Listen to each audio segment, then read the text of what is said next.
Hello dear students, welcome back to computer brain classes. आज के इस वीडियो में हम क्लास 10 मैथमेटिक्स के सारे इम्पोर्टेंट फार्मूलास के बारे में बात करेंगे जो आपके सिलेबस में आपको यूज़ होंगे। देखिए, सबसे पहला चैप्टर है रियल नंबर्स। रियल नंबर से रिलेटेड बहुत सिंपल से फार्मूले हैं, मतलब ये सारी चीज़ें तो आपने पढ़ रखी हैं। नेचुरल नंबर्स क्या होते हैं? ऐसे नंबर्स जो 1 से स्टार्ट होते हैं और इनफाइनाइट तक जाते हैं, वो सारे नंबर क्या होते हैं?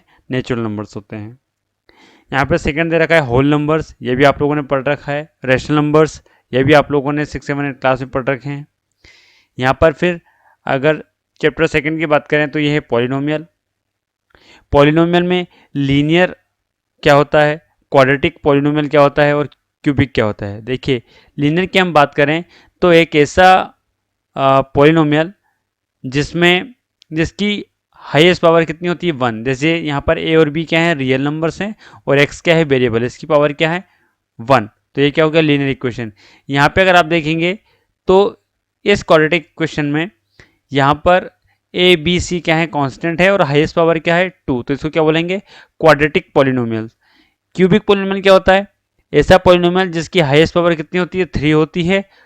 यहाँ पर देखिए 3 दे रखा है, तो ये क्या होगा? क्यूबिक पॉलिनोमियल होगा।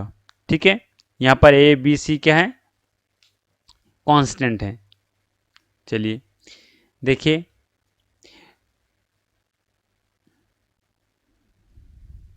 चैप्टर 3 में pair of linear equation in 2 variable. Linear equations in 1 variable क्या होता है? देखिए यहाँ पर लीनियर इक्वेशन इन 1 वेरिएबल में यहाँ पर एक सिंगल वेरिएबल यहाँ पर आया है, ओनली एक्स। ए और बी क्या है? कांस्टेंट है। Linear equation in 2 variable. Linear equation का मतलब क्या है? यहाँ पर एक्स वाई जो भी वेरिएबल यूज हो रहे हैं उनकी हाईएस्ट पावर क्या होगी? 1 होगी, तभी इसको हम लीनियर इक्वेशन बोलेंगे। और ये क्या है? लीनियर इक्वेशन इन 2 वेरिएबल है, क्योंकि यहाँ पर एक्स और वाई 2 वेरिएबल का यूज किया गया है। ठीक है, इसलिए ये लीनियर इक्वेशन इन 2 वेरिएबल होगा। अगर हम यहाँ पे बात करें लीनियर इक्वेशन इन 3 वेरिएबल की, तो यहाँ पे देखिए एक्स वाई और जेड ये तीनों वेरिएबल का यूज किया गया है। यहाँ पर ए बी सी क्या है? कांस्टेंट है, इसलिए इसको लीनियर इक्वेशन इन 3 वेरिएबल बोलेंगे। अब चैप्टर नंबर 4 क्वाड्रेटिक इक्वेशन। इसमें आपको फैक्टराइजेशन निकालना होगा। तो एक जनरल इक्वेशन होता है A X square plus B X plus C is equal to 0। Square और क्वाड्रेटिक मेथड के लिए हम एक्स की वैल्यू अगर निकालना होगा तो हम इस फॉर्मूले का यूज करेंगे। ठीक है, चलिए चैप्टर नंबर 3 अरिथमेटिक प्रोग्रेशन। इसमें आपको सीरीज दे रखी होती है, जैसे 1 2 3 4 5 6 7 8 2 4 6 8 10 इस टाइप की सीरीज दे रखी होती है। उसमें आपको nth टर्म पे क्या नंबर आएगा, सम ऑफ एन नंबर्स कैसे फाइंड आउट करेंगे, उसके लिए हम इन फॉर्मूले का यूज करेंगे। जैसे common difference of AP, arithmetic progression series का कॉमन डिफरेंस कैसे निकालेंगे? a2 minus a1। ठीक है, a3 minus a2, a4 minus a3। जब आप इन क्वेश्चन को पढ़ेंगे, करेंगे, सॉल्व करेंगे, तो तब आपको इन फॉर्मूला का यूज कैसे करते हैं वो पता चलेगा। nth term of arithmetic progression मतलब किसी भी एपी सीरीज की nth टर्म पर कौन सा नंबर आएगा, कौन सी वैल्यू आएगी, उसके लिए हम इस फॉर्मूला का यूज करेंगे, a plus N minus 1 into D. Sum of the nth term in arithmetic progression मतलब एक अरिथमेटिक प्रोग्रेस सीरीज है, उसके सम ऑफ एन नंबर्स का मतलब कि जैसे 20 स्टार्टिंग के 20 नंबर्स को प्लस करेंगे तो क्या आएगा, स्टार्टिंग के 30 नंबर्स को प्लस करेंगे तो क्या आएगा। तो सम ऑफ एन नंबर्स निकालने का फॉर्मूला ये होगा n/2 bracket a plus bracket n minus 1 into D. अब बात करें ट्रायंगल की, तो ट्रायंगल के लिए आपको equilateral triangle, scalar isosceles triangle के अलग अलग फॉर्मूले हैं। यहाँ पर कोऑर्डिनेट ज्योमेट्री की बात करें तो डिस्टेंस फार्मूला क्या होगा? X square plus Y square, ये डिस्टेंस फार्मूला है।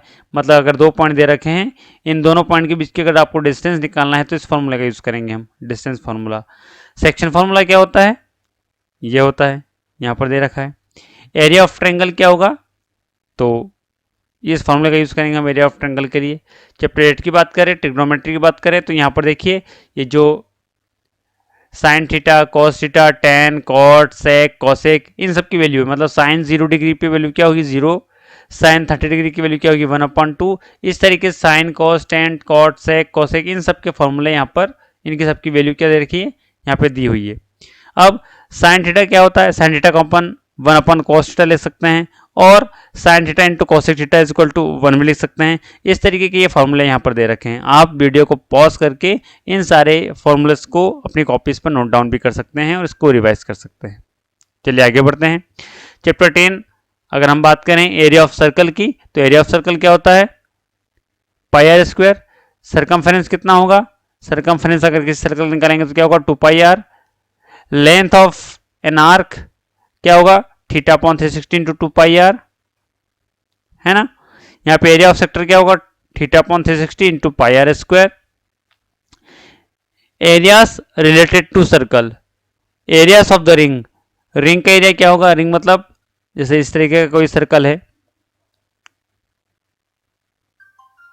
इस तरीके का कोई सर्कल है, ये यहाँ पे जो है इसके बीच में जो गैप दिखाई दे रही है वाइट वाइट, अगर इसका एरिया निकालना होगा तो हम इस फॉर्मूले का यूज करेंगे एरिया ऑफ रिंग का, ठीक है।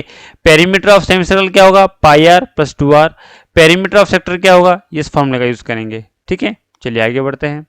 सरफेस एरिया एंड वॉल्यूम, आप लोगों ने 7th 8th 9 क्लासेस में ये सारे फॉर्मूले पढ़े होंगे। सरफेस एरिया ऑफ क्यूबाइड क्या होता है, total surface area of cylinder क्या होता है, total surface area of cone क्या होता है, सरफेस एरिया ऑफ स्फीयर क्या होता है, देखिए यहाँ पे दे रखा है।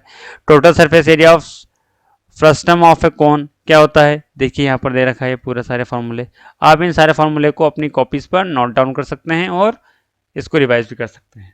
वीडियो पॉज कर करके आप इनको सबको नोट डाउन करिए। चलिए आगे बढ़ते हैं। चैप्टर नंबर 14 स्टैटिस्टिक्स, इसमें आपने मीन मॉड मीडियन पढ़ रखा है। आपने क्लास 7th में 8th में ये सारी चीज़ें पढ़ रखी हैं, लेकिन क्लास 10th में ये थोड़ा सा एडवांस लेवल पे आपको मीन मॉड और मीडियन पढ़ना है। मीन निकालने का formula summation of F I X I upon में summation of F I. Summation का मतलब होता है sum of F I into X I, ठीक है। इस तरीके से यहाँ पर मॉड को किससे रिप्रेजेंट करते हैं, एमओ से, M0 से, ठीक है। इसका फॉर्मूला ये है। मीडियन क्या होता है, उसका फॉर्मूला यहाँ पे ये रखा है। प्रोबेबिलिटी का फॉर्मूला क्या होता है, number of outcome, number of favourable outcome upon में number of all possible outcome of the experiment, ठीक है। इसको P ऑफ E से रिप्रेजेंट करते हैं। इस तरीके से हमने चैप्टर नंबर 1 से लेके 15 तक के जिस चैप्टर में जो फॉर्मूले इंपोर्टेंट यूज हो रहे थे, हमने उन सब के बारे में यहाँ पर देखा और समझने की कोशिश की। आई होप ये वीडियो आपको समझ में आया होगा, पसंद आया होगा।